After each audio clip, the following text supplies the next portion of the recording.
La situación en las cárceles colombianas no es la mejor. En el 2017 se registró una reincidencia del 15,5%, según el Departamento de Planeación Nacional, lo que es un llamado de alerta a buscar soluciones. En diferentes cárceles colombianas se han llevado a cabo proyectos de meditación o de yoga que tienen como propósito mejorar la vida de los reclusos. La doctora Marta Lucía Pavón, directora académica de la Escuela de Psicología Transpersonal, nos cuenta cuáles son los efectos de la meditación en la conducta de una persona.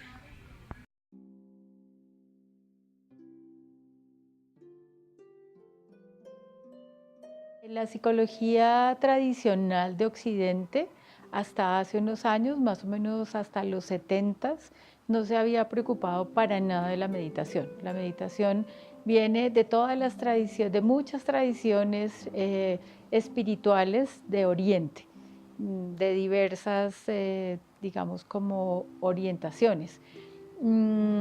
Luego, la psicología transpersonal, que es una de las áreas más novedosas de la psicología, se empieza a preocupar por temas que había trabajado toda esta psicología de Oriente.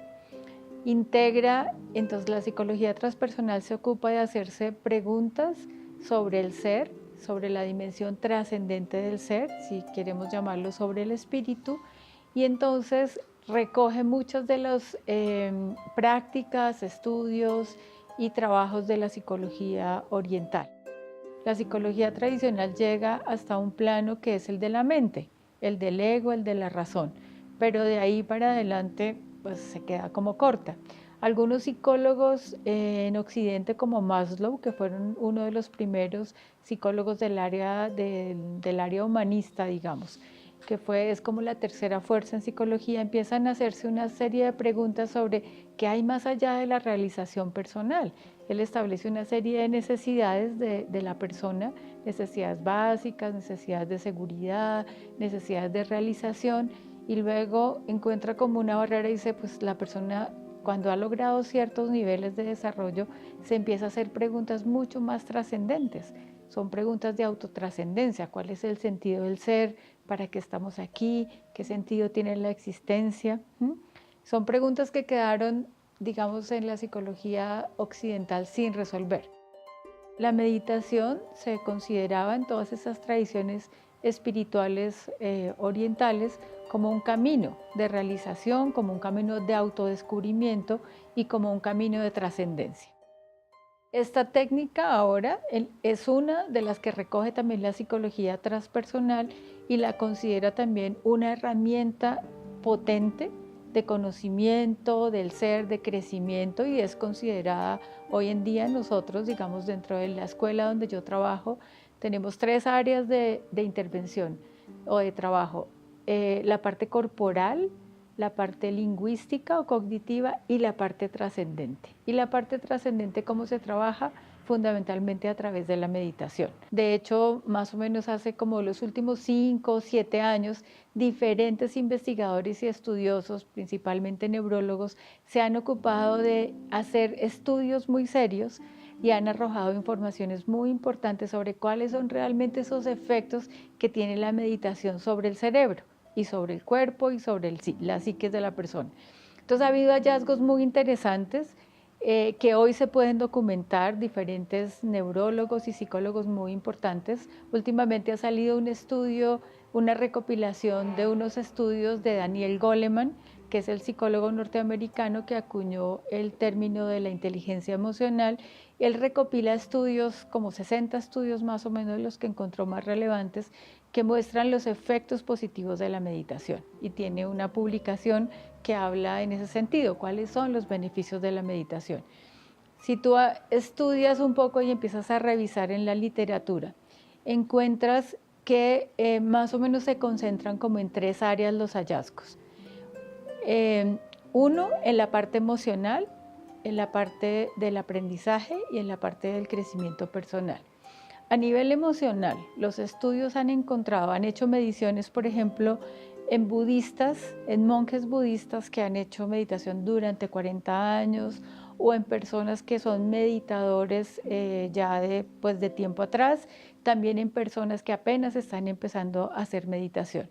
hay modificaciones en áreas del cerebro que permiten un mejor manejo de las emociones, que tienen efectos directos sobre las áreas que tienen que ver con temas como por ejemplo la alegría y la felicidad. Áreas que tienen que ver con el sentimiento de la compasión y la ecuanimidad. Y por ende, una disminución del funcionamiento de áreas asociadas a la depresión. Estos son hallazgos súper importantes.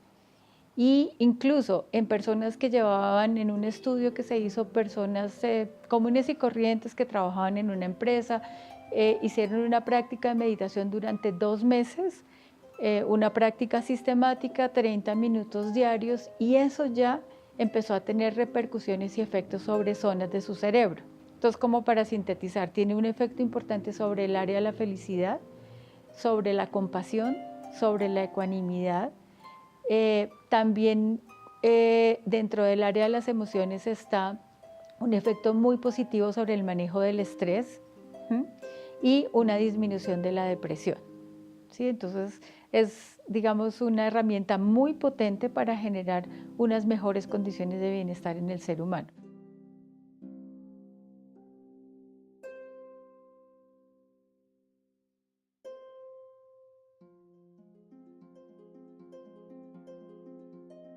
La meditación te ayuda a enfocarte, a concentrarte, a atender una sola cosa a la vez, a estar en el presente, encontrar esa dimensión de unicidad, de sentirse parte de una totalidad. Lo que nos genera sufrimiento, desde muchos enfoques y muchas teorías, es sentirnos que estamos aislados, que estamos desconectados, que no somos parte de algo más grande. Y eso es lo que te permite la meditación, encontrar ese lugar donde tú puedes identificarte como parte de esa totalidad, de una inteligencia superior o bueno, como lo quieras llamar.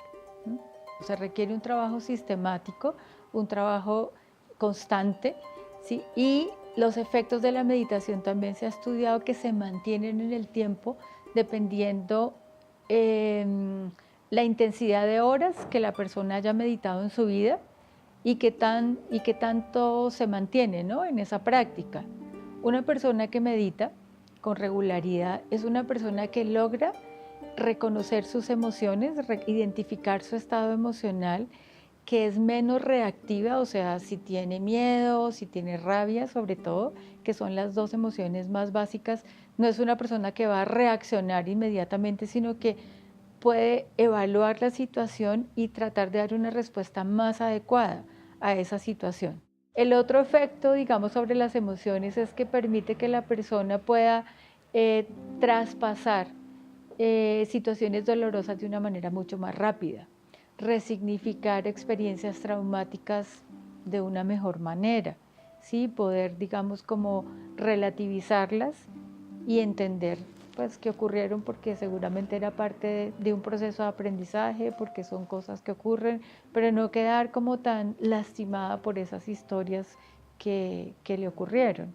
O sea, digamos que el efecto de la meditación es como que puede permitirle a la persona poner distancia de eso que le ocurrió, observarlo, no identificarse con eso, con ese dolor, sino saber que fue una experiencia que ocurrió, pero que ella, en su ser último, es mucho más que eso.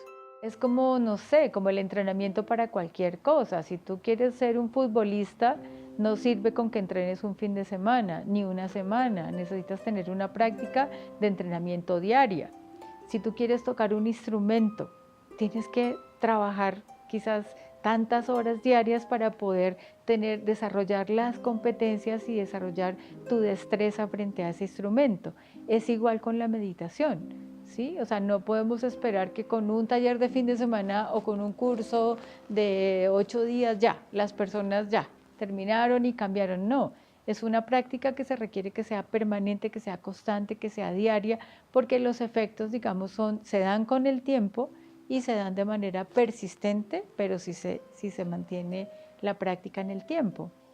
Y como hay diferentes formas de meditar, hay diferentes formas de tener la atención plena, ¿no? No necesariamente tengo que sentarme debajo de un árbol o en un lugar específico, no. puede ser parte de los hábitos que la persona necesita para que sea una práctica regular. Eso le ayuda, seguramente saber que tiene un espacio, que tiene una hora. Muchas de las técnicas de meditación te recomiendan eso. Escoge un lugar, escoge una hora específica.